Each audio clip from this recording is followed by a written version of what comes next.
Hello and welcome to the Business Talk podcast. I'm your host Deepak. I'm delighted to extend a warm welcome to Dr. Abhilasha Sahay, who joins us on our podcast today. Dr. Sahay is an economist at the Gender Group at the World Bank, where she has led a portfolio of projects focused on women's economic participation. She has also served as a regional liaison for the Africa region. Prior to her current role, Dr. Sahay worked at the Africa Gender Innovation Lab and the Ministry of Health and Family Welfare, Government of India. Her research interests are centered at the intersection of gender, crime, and household economics. Dr. Abhilasha Sahay earned her PhD in economics from the George Washington University and master's from London School of Economics and Political Science. Her primary research areas include applied microeconomics and development economics, with secondary interest in gender economics, economics of crime, and family economics. In this episode, Dr. Abhilasha Sahay shares profound insights from her research topic, conditional case transfers and violence against women. Does the type of violence matter? Dr. Abhilasha, it is an honor and privilege to have you join us today. Thank you so much, Mr. Bhatt. This is extremely my pleasure to be here. I'm very excited to discuss this topic that I've worked on for a major part of my professional journey. Of course, it's a topic that's very pervasive, unfortunately so. Violence against women or gender-based violence, it's pervasive globally. But it is our sort of sincere effort to work on such topics and see what are the different types of interventions that can either kind of mitigate the risk of these forms of violence or sort of completely prevent it and have certain curative mechanisms. So that's the goal. I'm very happy to be here and thanks a lot for the kind introduction. Dr. Sahay, can you briefly explain the focus of your study on conditional case transfers in the Philippines and their impact on different types of violence against women? Great. Thank you for that question. So maybe I'll start with just situating this study in the overall scholarship. And for those who are interested in reading the paper, this is also a published study in Social Science and Medicine journal. So in this study, what we are trying to do is investigate the impact of a nationwide conditional cash transfer program that was implemented in the Philippines. And we try to investigate the impact on different forms of violence against women. Now, for those who are not as familiar with cash transfer programs, these are essentially programs that are providing direct monetary assistance to individuals or households by the government or some external development partner or an organization. And they're typically targeted at households that are either below the poverty line or are facing certain vulnerabilities. So it is an anti-poverty or a poverty reduction strategy by governments. And in terms of, the different types of cash transfer programs, the one we are studying is called a conditional cash transfer or CCT, where the sort of provision of the benefit is conditional on the beneficiaries meeting certain requirements, which are around their children attending school or achieving a certain enrollment rate and attendance rate in school, receiving vaccinations, going for public health programs, etc. So the idea is not only to alleviate poverty, but also facilitate long-term social improvements.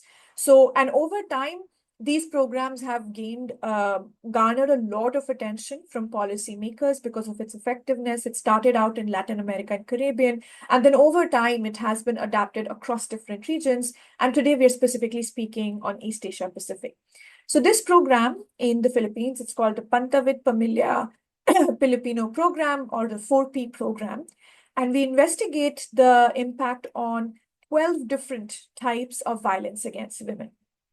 And these are categorized by relationship to the perpetrator and different forms of violence. So first, we look at intimate partner violence, which is any form of violence perpetrated by a husband, boyfriend, or an intimate partner. We also look at non-partner domestic violence that could be perpetrated by family members, so parents, parents-in-law, other relatives in the family. And we also look at non-domestic violence, which could be violence perpetrated by, say, a neighbor, colleague, landlord, or an employer, someone from the community, etc. And then within each of these categories, we have looked at 4 different forms of violence: physical, sexual, emotional, and economic violence, right? So overall, there are 12 different categories. Now, in past research, a lot of the focus has been on intimate partner violence. And the goal for this study is to really broaden the spectrum of different forms of violence that can be evaluated to investigate the impacts of a cash transfer, because it is again very well documented that these cash transfer programs, with the influx of money to the household, it does have an effect on intra-household dynamics or intra-community dynamics. And we wanted to study whether these pathways through which the intra-household or intra-community dynamics change, does that have an effect on violence? And what we do find is a measurable decline in emotional non-partner domestic violence. So this is again violence perpetrated by other members of the household and family members. We do not find any impacts on intimate partner violence as well as non-domestic violence. And there are, multiple reasons that we can kind of get into why we are finding evidence of like one type of impact, but not others. But broadly, we also try to look at the different mechanisms through which cash transfers can impact violence. And we do find evidence, suggestive evidence in support of 4 key mechanisms, which is improvement in household well-being, improvement in women's empowerment, improvement in women's bargaining power, as well as an improvement in women's social network. So all of these different mechanisms and a combination of this could have impacted why we are seeing some reduction in emotional non-partner domestic violence. And so I think from a policy implication standpoint, what we are trying to shed light on through these findings is that cash transfer programs is not a panacea. It's not the magic bullet to alleviate violence. However, it does have an impact based on certain conditions in terms of how we look at the context specificity, what is the optimal size of the cash transfer, how well it is implemented, etc. Right? So in this case, I think the broader finding tells us that, well, cash transfers hold a lot of promise and potential in reducing exposure to violence outside of intimate partner violence as well, which is very well documented. But we know relatively little about other forms of violence, and this study really contributes to that part of the scholarship. Yeah. Your study found no significant reduction in intimate partner violence as a result of the conditional cash transfer program. Can you share your thoughts on why this may have been the case, especially considering the body of work suggesting that conditional cash transfers can reduce intimate partner violence? Yes, no, that's one of the key things that we really wanted to investigate more on, right? Because it was contrary to sort of our expectations what have been found in the past. And, while we cannot like attribute specific reasons quite precisely, there are a couple of hypotheses, and I can share that. One is the size of the cash transfer. So typically what we have seen in the literature is that if you have like a transfer consumption ratio, and what that is essentially the ratio between the size of the cash transfer in like dollar amount versus what the per capita income is for this sort of household demographic. If that ratio is somewhere around 20 to 25%, we have seen that there are optimal and effective pathways through which violence can be reduced, or other forms of socioeconomic outcomes can be improved. In the case of Philippines, that ratio was around 11%. So there's a relatively smaller size of the cash transfer, which could explain why we don't see a very discernible impact on intimate partner violence. Perhaps if the cash transfer size would have been larger, we might have seen some impacts. And the other piece, which we only have some qualitative and anecdotal evidence on, is the how effectively and consistently the complementary interventions were implemented.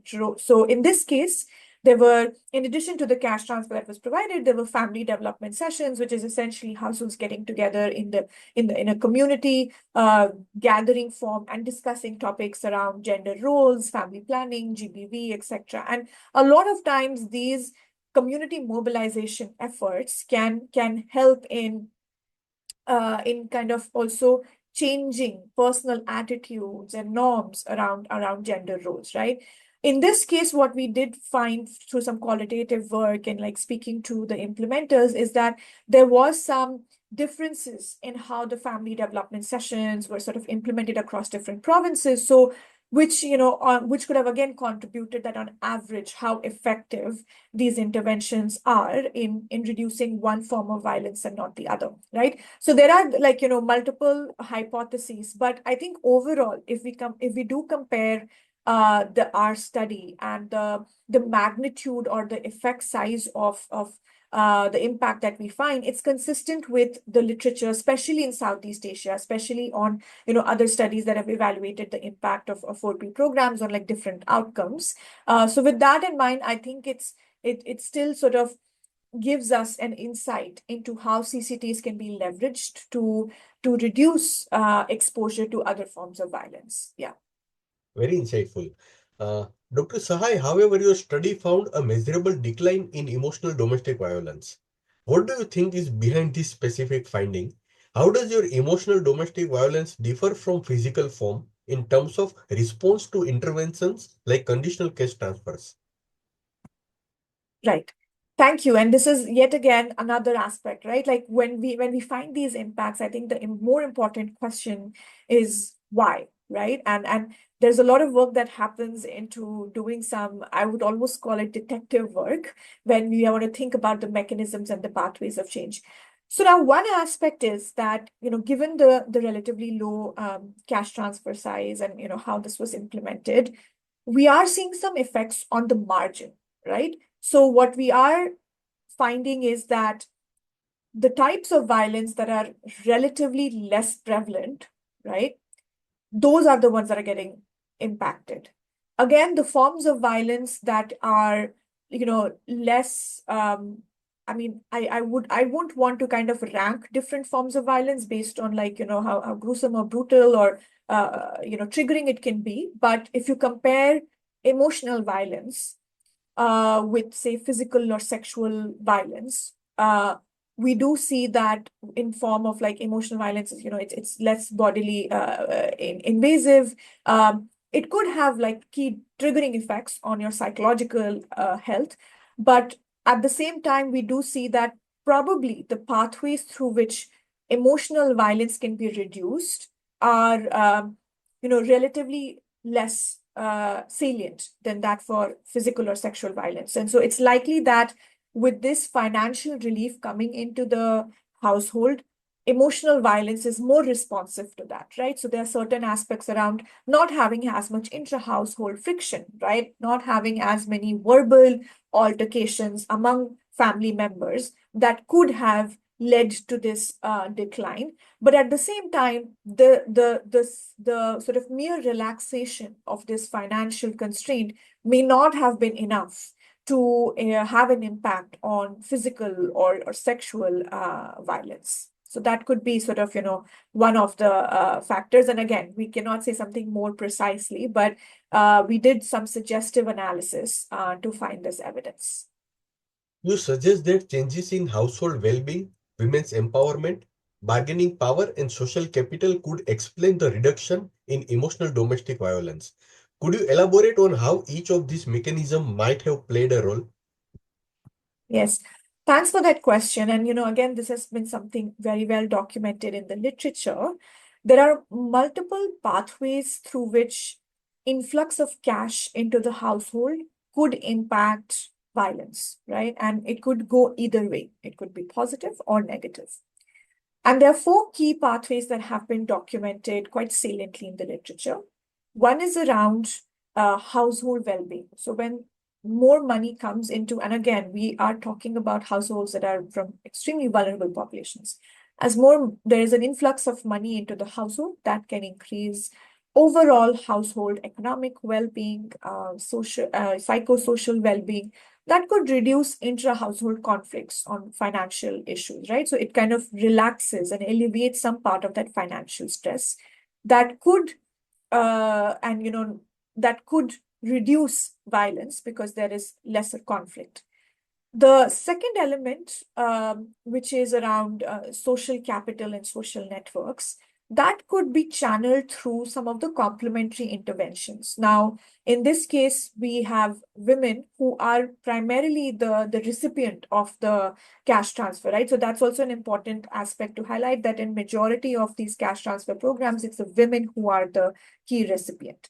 And these women are also going and attending these family development sessions in a community environment.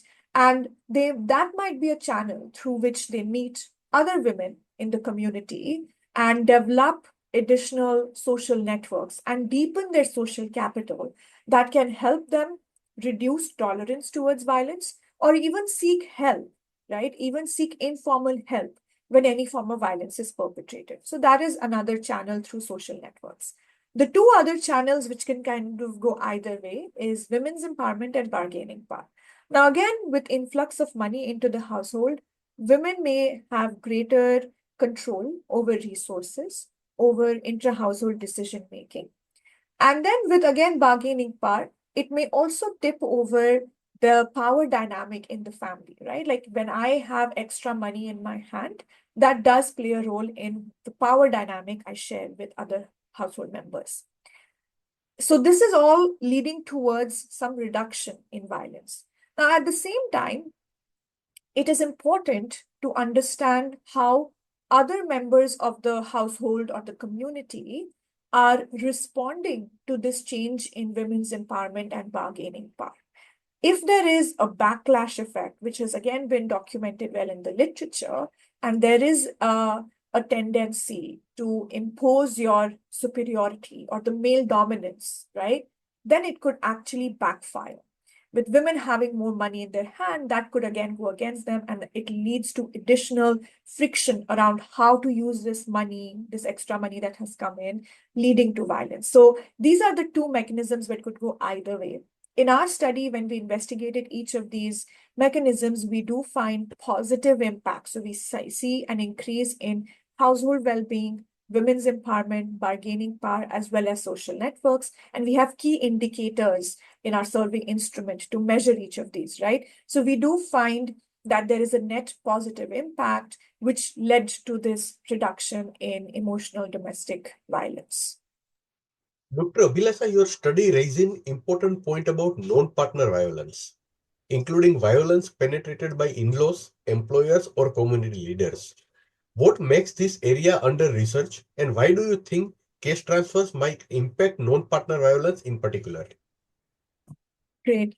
So maybe I'll try to answer the initial part of your question on, why this hasn't been investigated enough. And from my vantage point, having worked on violence against women for some time, I think one aspect is the lack of data. So if you look at most of the secondary surveys or even primary data collection that is done, so for instance, the Demographic Health Survey, DHS, it is one of the key data sets that is used for any investigation and research on violence against women. And that typically collects data on intimate partner violence, which is admittedly one of the most common forms of violence. However, even other forms of non-partner or non-domestic violence are also salient. And till the time we don't collect this data and have a sense of, what that prevalence is, it is difficult to do additional analysis on what could be some preventive and curative measures. So I think one piece of like why this hasn't been as widely studied could be the lack of data. It's definitely not lack of interest from the research committee, but a lack of data. And again, I think, as I mentioned earlier, the fact that cash transfers impact intra-household and intra-community dynamics, it makes it quite relevant and pertinent to investigate how this influx of cash can affect different forms of violence, right? Outside of the household, outside of like your intimate partner relationship. Yeah. One of the mechanisms you explored is women's increased bargaining power. Can you share examples or insights on how having access to cash transfers might shift power dynamics in relationships beyond the intimate partner context? Yes, absolutely. And this is something I briefly touched upon.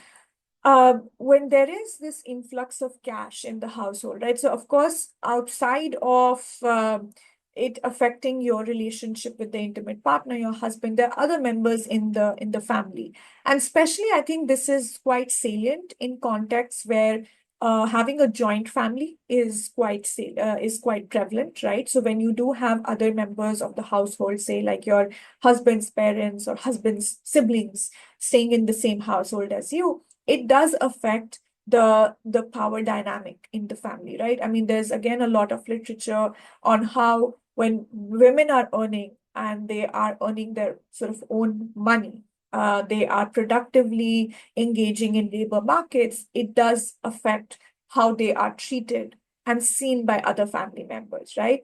So the fact that you have this additional autonomy in decision making because of the money that is given to you in your hands, that could really have affected how both the perpetration of violence from non-partner members of the family, and it could also affect whether you as a woman tolerate this and accept it, right? So it's a two-way street here, that there is lesser perpetration, and if there is perpetration, you will also have some resistance to it and you will not accept it. Believe it or not, and this is something I don't think it's only relevant for developing countries, but across the globe, the violence is so pervasive that several survivors may feel that this is a part and parcel of life, and they're very conditioned to it, especially when it is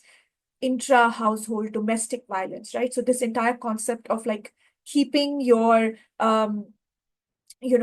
household dynamics internal and not speaking about it externally, right? That really plays a huge role on why there's so much underreporting of violence as well, right? So in all of that context, I think it was really important to see that how cash transfers affect this. And we also did find an increase in help-seeking behavior among women, right? So we did have a question around that. If you did face any violence, did you speak to someone about it? Did you report somewhere? And we do find that the cash transfers helped with that as well.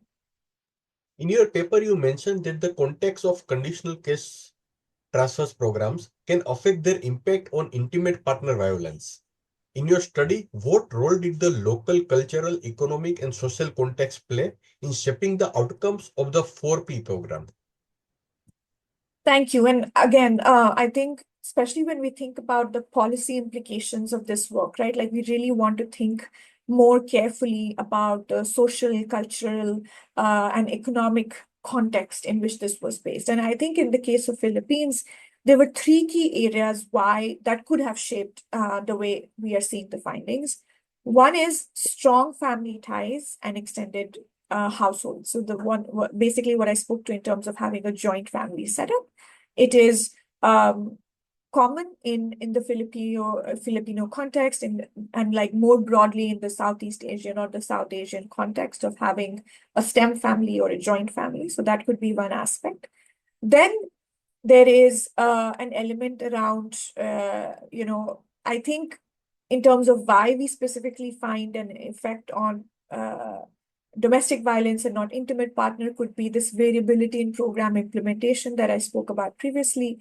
And then I think it's also a little bit about how prevalent IPV is across different countries. So in the case of Philippines, I think in our baseline, we had 11% of women reporting that they have faced some form of physical or sexual violence.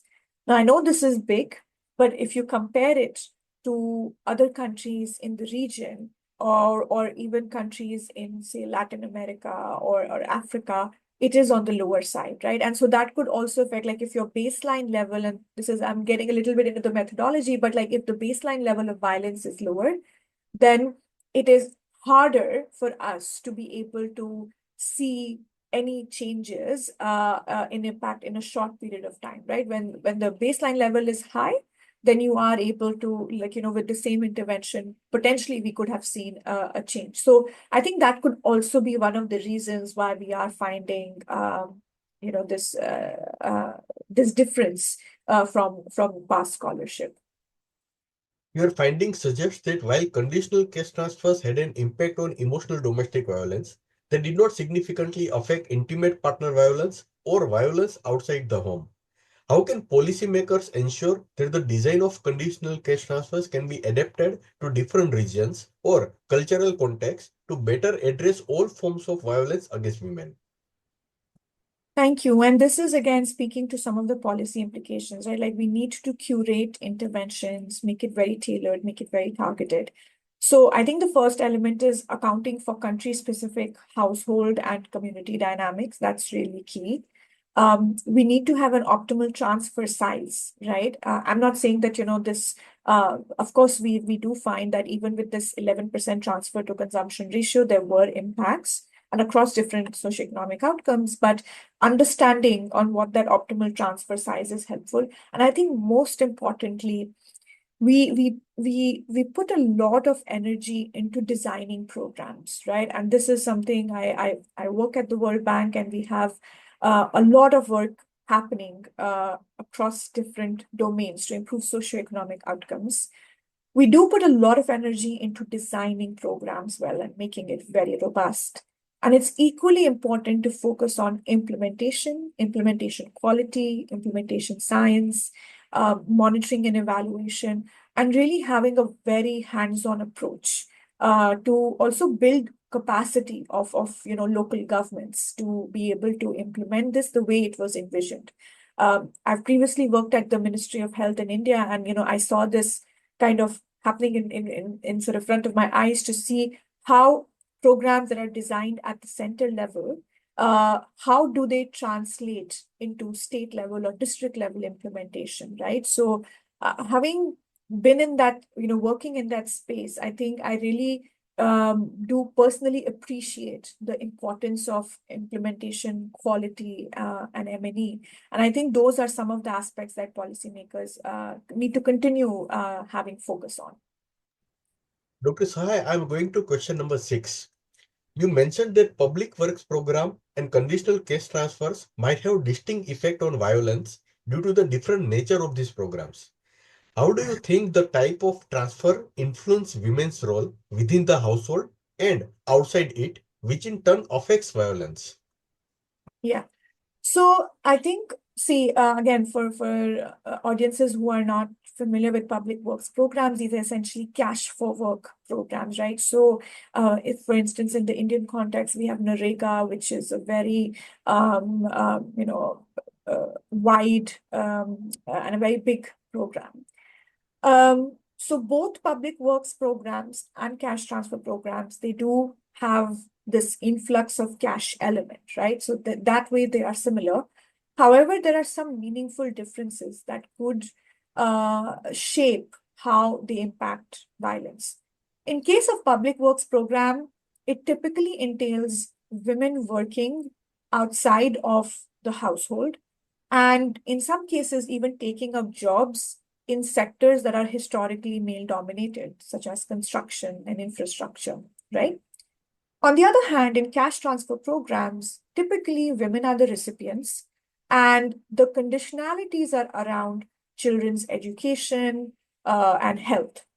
And these are again typically considered as, the mother's role and the women's role. So there is some also criticism around cash transfer programs reinforcing norms around these gender roles, right? So there is a little bit of this key distinction between how public works programs enable women to work outside the home, enter male domains, whereas in some cases, cash transfers may actually reinforce restrictive gender roles, right? And that could again impact how we think of like these different types of programs impacting violence.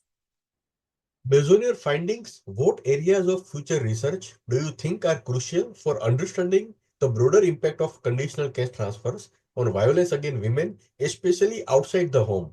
And what Yeah. other interventions or changes to conditional cash transfer design might help mitigate various forms of violence?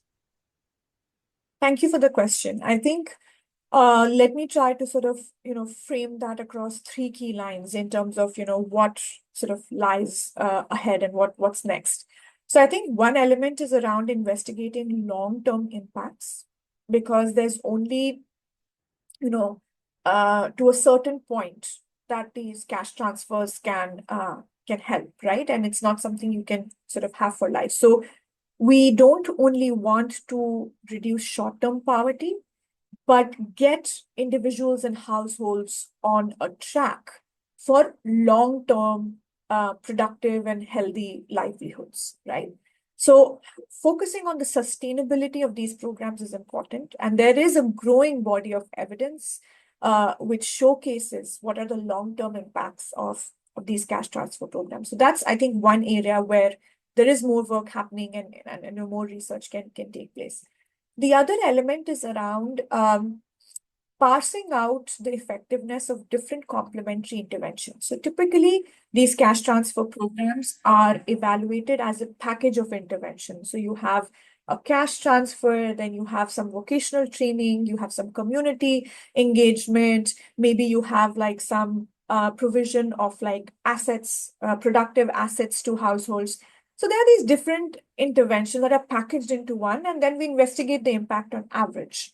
Now, however, when we think of programming and when we think of this from a policy standpoint, we always don't have the financial availability of the budget and finances to implement a full package of interventions.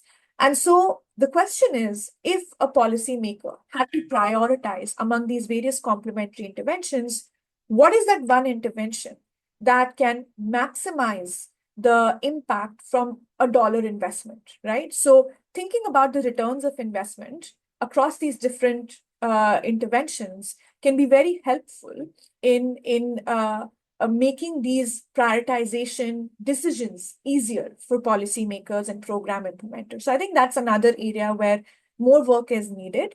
And typically, and having worked as a researcher, I am seeing that typically, our hands are tied because of like statistical power. We don't have a big enough sample size to have multiple treatment arms, etc. But I think as this body of work grows and progresses, that's one area where we want to look at. And then lastly, I think looking at the impact on other forms of violence, right? So a lot of the literature is focused on intimate partner violence, and rightly so. It's very common and prevalent.